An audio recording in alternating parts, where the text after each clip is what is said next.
And the investigation continues into last month's tragedy in Newtown, but the state's chief medical examiner says we may never know the answer to the most haunting question, and that's why. Dr. Wayne Carver told the Connecticut Post that he is still waiting for final toxicology and genetic reports, but that Adam Lanza's brain, the shooter, appears to be normal. Carver says no tumors or deformities were found that might have shed some light on Lanza's motive that day.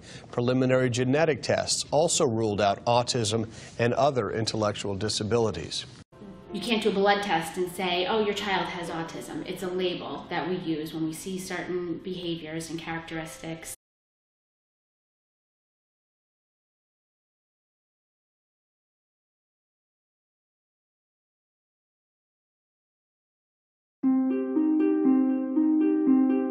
When she was diagnosed, it felt like, I can't describe it as anything other than a punch. Right, this is my nail varnish collection.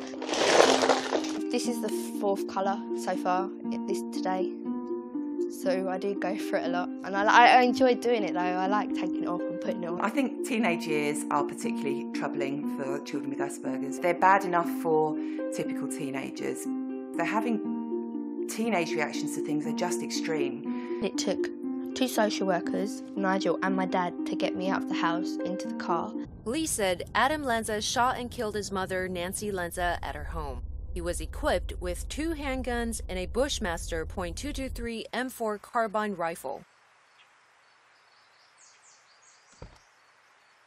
Lanza then drove to the Sandy Hook Elementary School. It took 2 social workers, Nigel and my dad, to get me out of the house into the car.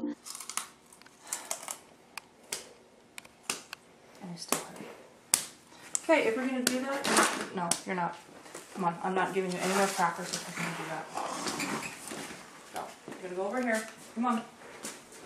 Okay, and now, he's getting mad. He'll hit himself in the side of the ribs. Come on.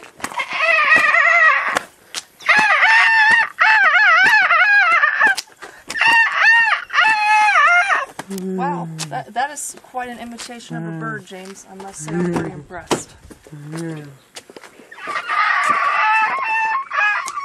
Alright, so he's happy. You hear and you notice that he's hitting himself at the same time that he's doing the chirping, the bird chirp, which is one of his animal sounds that he makes. Now, that just shows you how challenging he is. He hits himself as he's laughing.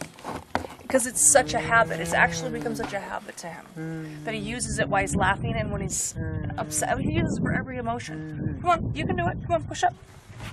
Push up. Well, actually, now I have to go change him. He's wet.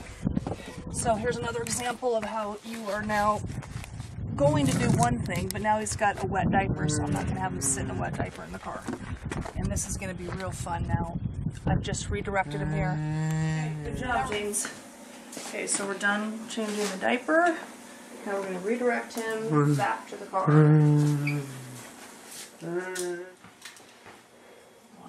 These are all proactive interventions. You gotta grab this. You gotta grab this. Whenever you go somewhere, we gotta bring his backpack with emergency meds, helmet, earphones to protect him, vibration tube, chew necklace, handheld vibration.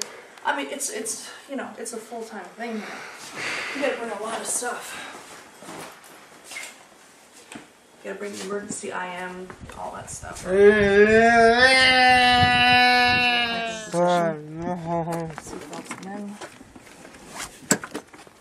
And then notice he's chewing now. Immediately starts to chew, which is why you want to have that chew necklace there, because if the chew necklace wasn't there right now, that would be a potential trigger to self-injurious behavior. He'd be looking for it, then he'd get mad and immediately start hitting himself.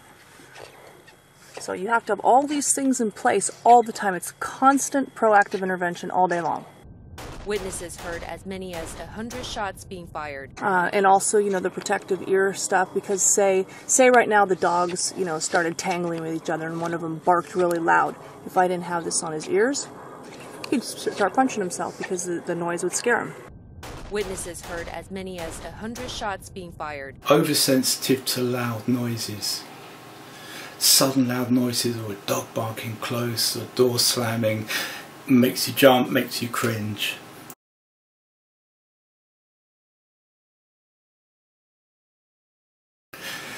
So, hello everybody in YouTube land. This is a video about high functioning autism. Certain clothes, itchy material, my skin, a nightmare. Tight clothes, it just makes me cringe even thinking about it. Tight jeans, tight tops, terrible. He was equipped with 2 handguns and a Bushmaster .223 M4 carbine rifle. Executive function problems, planning things, feeling very uncomfortable around people, meeting people, being in the same room. I get very anxious walking towards crowds of people, so if I'm at the train station and there's a crowd of people walking towards me, how do you know how to maneuver your way through that crowd?